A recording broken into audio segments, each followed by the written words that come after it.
History of Cape Verde. Published December the 9th, 2017. Special characters are denoted as follows. And. Left and right parentheses. An M dash.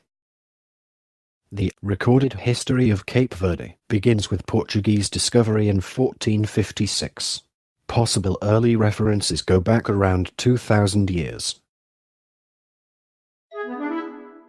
Part 1. Prehistory. Its first seamount that came above the water was about 20 million years ago. The sea level was about 200 to 400 meters higher than the present day. Its first islands formed are present-day Sal and the eastern part 50 to 40 million years ago.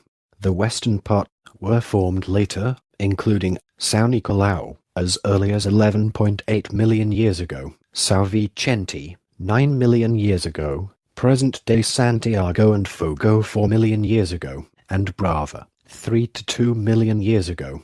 Some millions of years after the seamounts were raised above the ocean, its first geckos, lizards and insects as well as plants came to the archipelago. One possible clue was that were rafted from the African mainland when the salinity of the ocean was lower.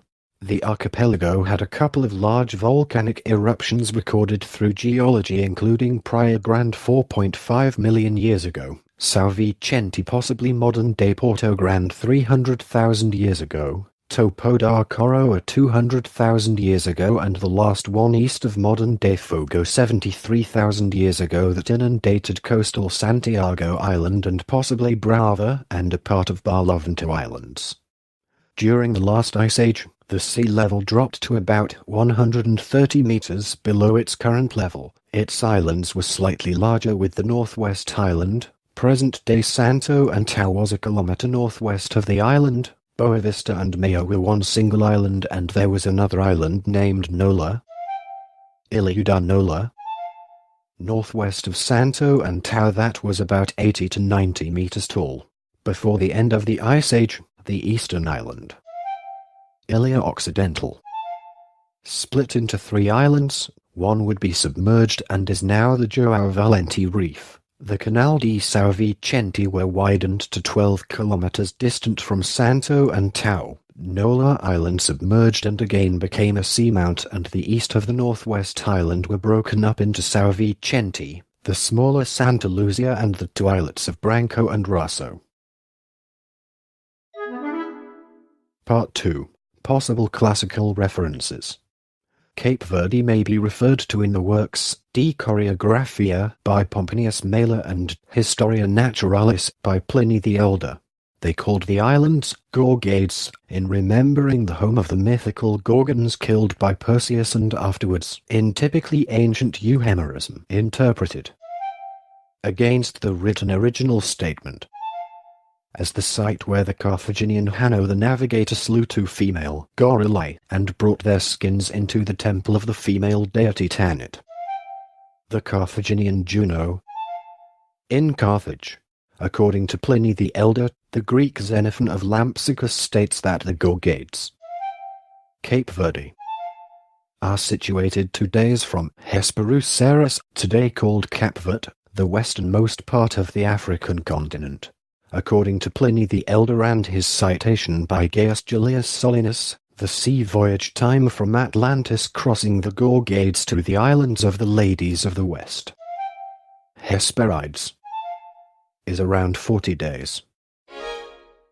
Citation needed. The Isles of the Blessed, written of by Marinos of Tyre and referenced by Ptolemy in his Geographia, may have been the Cape Verde Islands. Part 3. Portuguese discovery and colonization. Part 3. Portuguese discovery and colonization. Chapter 1. 15th and 16th century. In 1456, at the service of Prince Henry the Navigator, Alvise Cardamosto, Antonio Toyu Sodimir, a Venetian and a Genoese captain, respectively, and an unnamed Portuguese captain, jointly discovered some of the islands. In the next decade, Diogo Gomes and Antonio di Noli, Also captains in the service of Prince Henry, discovered the remaining islands of the archipelago. When these mariners first landed in Cape Verde, the islands were barren of people but not of vegetation. The Portuguese returned 6 years later to the island of São Tiago to found Ribeira Grande, now Cidade Velha, in 1462. The first permanent European settlement city in the tropics. In Spain, the Reconquista movement was growing in its mission to recover Catholic lands from the Muslim Moors who had first arrived as conquerors in the 8th century. In 1492, the Spanish Inquisition also emerged in its fullest expression of anti-Semitism. It spread to neighboring Portugal, where King João and especially Manuel I in 1496 decided to exile thousands of Jews to São Tomé, Príncipe, and Cape Verde. The Portuguese soon brought slaves from the West African coast.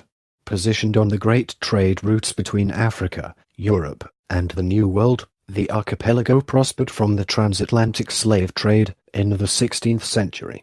Settlements started to appear on other islands. São Filipe was founded in 1500. The Ponta do Sol, Ribeira Grande was founded in the mid-16th century. Its first settlers also arrived in Madeira. Ribeira Brava on São Nicolau, Povoação Velha on Boa Vista was later founded, Furna, Nova Sintra on Brava and Palmera on Sal.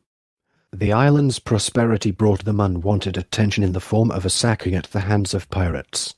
After the Philippine dynasty began, Sir Francis Drake first sacked Ribeira Grande in 1582 and then captured the island in 1585 and raided Cidade Velha, Praia and São Domingos, soon after they left. A year later, in 1586, Cape Verde became a unified crown colony of Portugal. Part 3. Portuguese Discovery and Colonization. Chapter 2. 17th and 18th century. Praia was later founded in 1613 on the plateau of the previous settlement. The Pico of Fogo erupted in 1680, which resulted in the move of the population to Brava and other parts including Brazil, for a few years. The volcano was its natural lighthouse that sailors called and ships used it within the volcanic mountain. As a result of the French Cassard expedition in 1712, in which Ribeira Grande was destroyed, the capital was partly moved to Praia in the east, which later became the capital in 1770.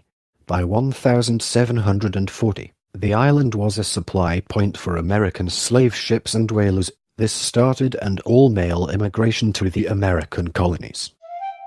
Now the United States. In 1747, the islands were hit with the first of several droughts and famines that have plagued them ever since, with an average interval of 5 years. The situation was made worse by deforestation and overgrazing, which destroyed the ground vegetation that provided moisture. 3 major droughts in the 18th and 19th centuries resulted in well over 100,000 people starving to death. The Portuguese government sent almost no relief during any of the droughts. Citation needed. Textiles were smuggled and sold into black market, since its values were high and its origins were difficult to prove. Between 1766 and 1776, 95,000 barrafulas, Cape Verdean textiles, were imported to the Guiana coast. The Pico do Fogo again erupted in 1769 and was the last time it erupted from the top. Further eruptions occurred in 1785 and 1799.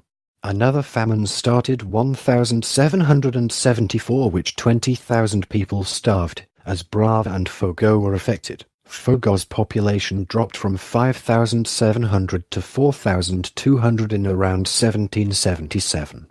The first wave of emigration began from the islands of Brava and Fogo as American whaling ships visited these islands and took some residents for better life in the United States. In 1770, Praia became colonial capital, which remained up to Cape Verdean independence. On the 16th of April 1781, though Portugal was neutral throughout the Anglo-French War and American Revolutionary War, the naval battle of Porto Praia took place off modern-day Praia and the island between Great Britain and France. Part 3, Portuguese Discovery and Colonization. Chapter 3, 19th Century. The 19th century decline of the lucrative slave trade was another blow to the country's economy. The fragile prosperity slowly vanished.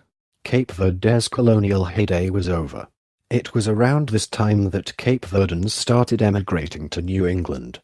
This was a popular destination because of the whales that abounded in the waters around Cape Verde, and as early as 1810 whaling ships from Massachusetts and Rhode Island in the United States, U.S., recruited crews from the islands of Brava and Fogo. The last pirate raids, including one in Salray in 1815, led to building a couple of more forts across Cape Verde. Other settlements on some islands were founded later, including Mindelo, first as Gnosis and Horadaleuth.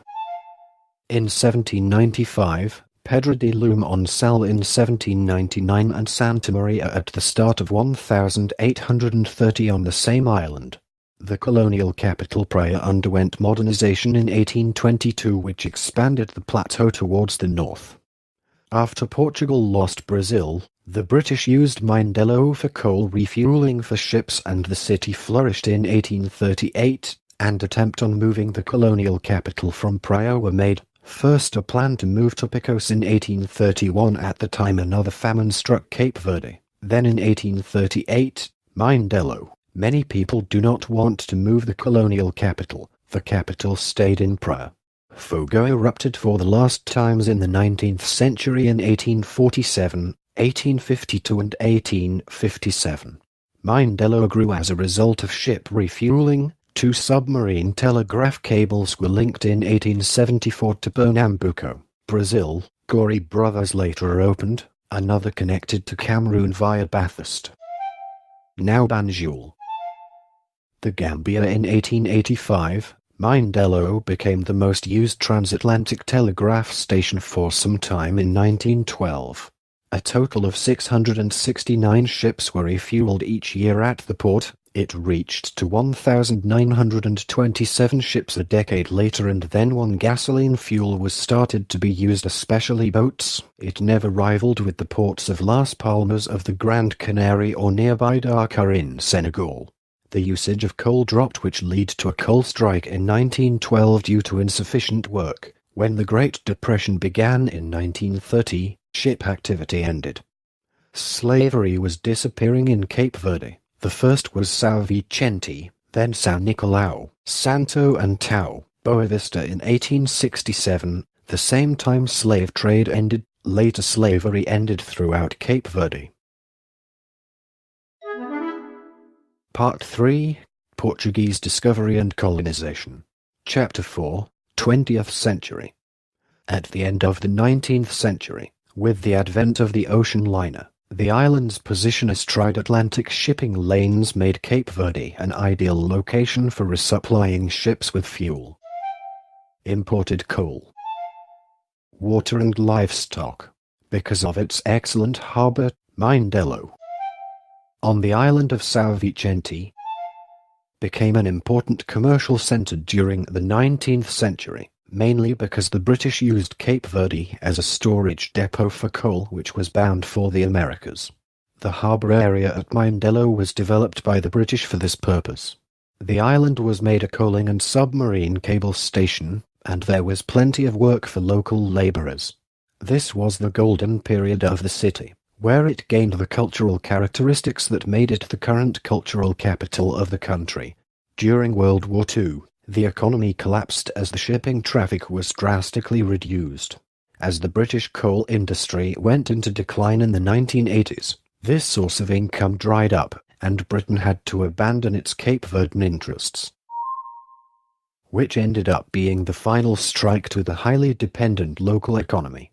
During World War II, British ships were stationed in Mindelo, later with Winston Churchill's interest in Cape Verde. In April 1941, thousands of troops were stationed on the island. The famine in the nation worsened and struck. One World War II was happening outside the Portuguese Empire between 1941 and 1942, and a second one from 1946 to 1948, It led to emigration of tens of thousands to Europe, some left to Senegal and São Tomé and Príncipe. Espagos in the middle of the island was founded in the mid-20th century. It was founded in the late 1940s as an airport town, the last in the Portuguese era. In 1950, a number of flights rose, first Alitalia, then the Portuguese-Brazilian Friendship Flight and South Africa Airways. SAA. In 1967, with the flights in London, the airline had to use the airport due to the international boycott of apartheid at the time. The last eruption in the colonial era was at Pico do Fogo in 1951 and was a small one.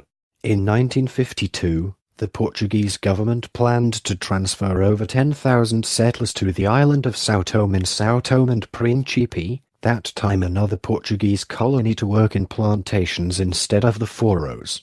Africans would come mainly from the islands of São Nicolau, Santiago, Santo Antão, Fogo and Brava.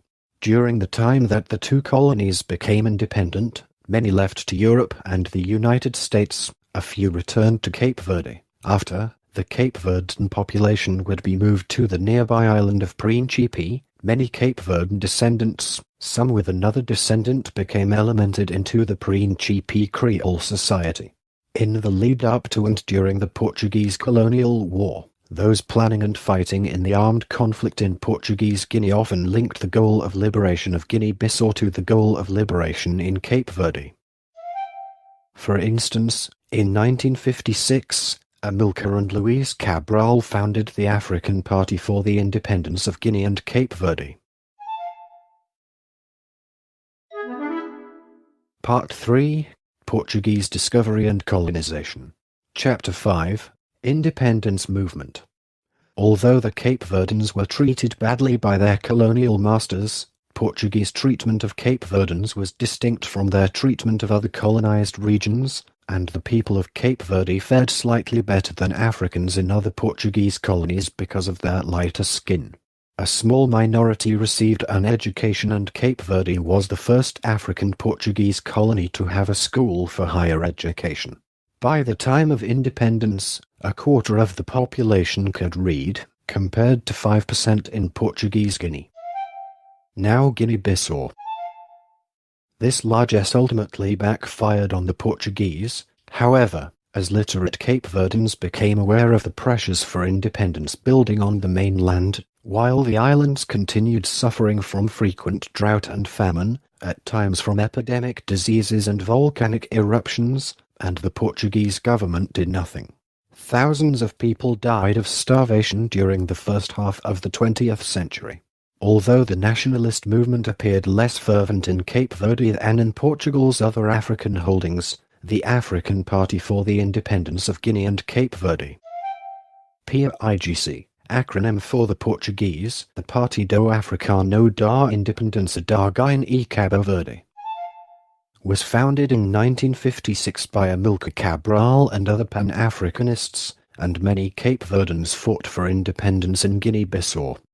In 1926, Portugal had become a rightist dictatorship which regarded the colonies as an economic frontier, to be developed in the interest of Portugal and the Portuguese. Frequent famine, unemployment, poverty and the failure of the Portuguese government to address these issues caused resentment. The Portuguese dictator António de Oliveira Salazar wasn't about to give up his colonies as easily as the British and French had given up theirs. After World War II, Portugal was intent to hold on to its former colonies, since 1951 called overseas territories. When most former African colonies gained independence in 1957/1964, the Portuguese still held on. Consequently, following the Pijiguiti massacre, the people of Cape Verde and Guinea-Bissau fought one of the longest African liberation wars. As with other colonies in 1972, autonomy was granted and Portuguese Cape Verde held its own parliamentary elections in 1973, in which only those that were Portuguese citizens could vote. Out of a total population of 272,071, only 25,521 people registered to vote. A total of 20,942 people voted, giving a vote turnout of 82.1%.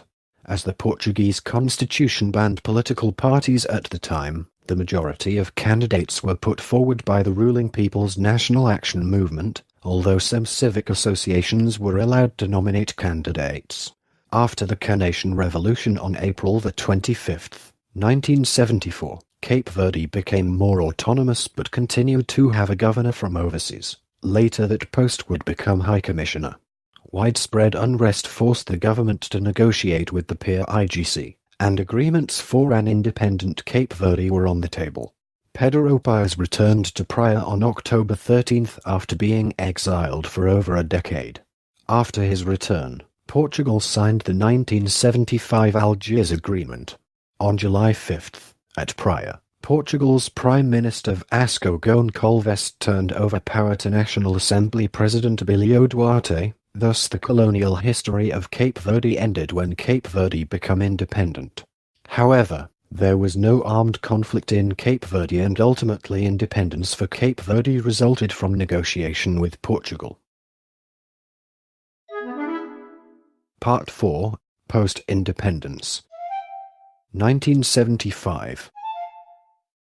Immediately following a November 1980 coup in Guinea-Bissau, Portuguese Guinea declared independence in 1973 and was granted de jure independence in 1974. Relations between the two countries became strained. Cape Verde abandoned its hope for unity with Guinea-Bissau and formed the African Party for the Independence of Cape Verde, PAICV. Problems have since been resolved, and relations between the countries are good. The PAICV and its predecessor established a one-party state and ruled Cape Verde from independence until 1990. Responding to growing pressure for a political opening, the PAICV called an emergency congress in February 1990 to discuss proposed constitutional changes to end one-party rule. Opposition groups came together to form the Movement for Democracy, MPD, in Praia in April 1990. Together, they campaigned for the right to contest the presidential election scheduled for December 1990. The one-party state was abolished September 28, 1990, and the first multi-party elections were held in January 1991. The MPD won a majority of the seats in the National Assembly, and the MPD presidential candidate Antonio Mascarenhas Monteiro defeated the PAICV's candidate by 73.5% of the votes cast to 26.5%. He succeeded the country's first president, Aristides Pereira, who had served since 1975. Legislative elections in December 1995 increased the MPD majority in the National Assembly. The party held 50 of the National Assembly's 72 seats. A February 1996 presidential election returned President Antonio Mascarenhas Monteiro to office. The December 1995 and February 1996 elections were judged free and fair by domestic and international observers.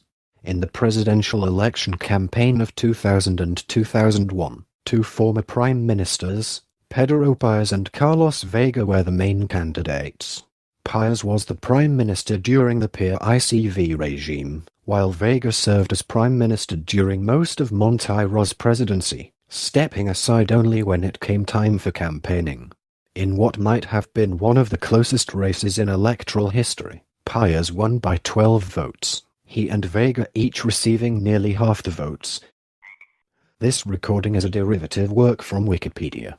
For more information, please visit www.frogcast.org.